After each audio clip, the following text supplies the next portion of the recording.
அண்மை செய்தி. சேலம் மாவட்டத்தில் அரசு பேருந்துகளின் இயக்கம் பாதியாக குறைக்கப்பட்டதால் பயணிகள் கடும் அவதியடைந்திருக்கின்றனர். பள்ளி கல்லூரிகளுக்கு செல்லும் மாணவர்கள், அன்றாட பணிகளுக்கு செல்லும் பொதுமக்கள் இதனால் கடும் அவதியடைந்திருக்கின்றனர்.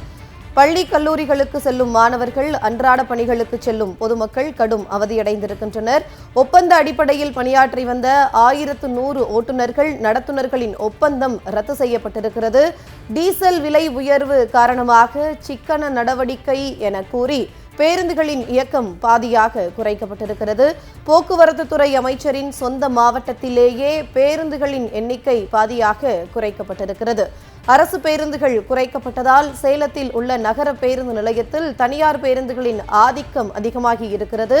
தனியார் பேருந்துகள் லாபம் ஈட்டும் வகையில் அரசு பேருந்துகளின் எண்ணிக்கை குறைக்கப்பட்டிருப்பதாக பொதுமக்கள் குற்றம் சாட்டியிருக்கின்றனர்.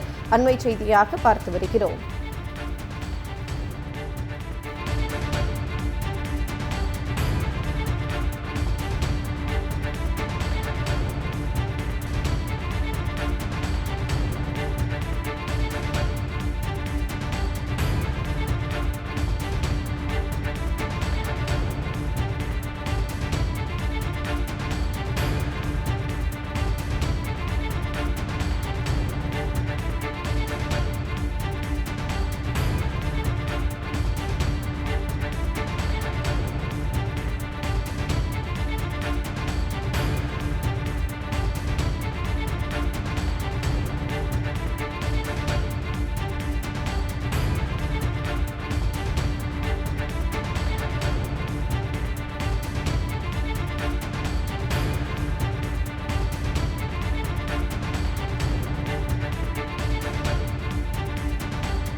சேலம் மாவட்டத்தில் அரசு பேருந்துகளின் இயக்கம் பாதியாக குறைக்கப்பட்டிருப்பதால் பயணிகள் கடும் அவதியடைந்திருக்கின்றனர். பள்ளி கல்லூரிகளுக்கு செல்லும் மாணவர்கள், அன்றாட பணிகளுக்கு செல்லும் பொதுமக்களும் கடும் அவதியடைந்திருக்கின்றனர்.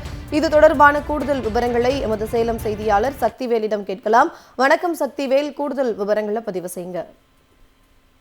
வணக்கம் சந்தியா.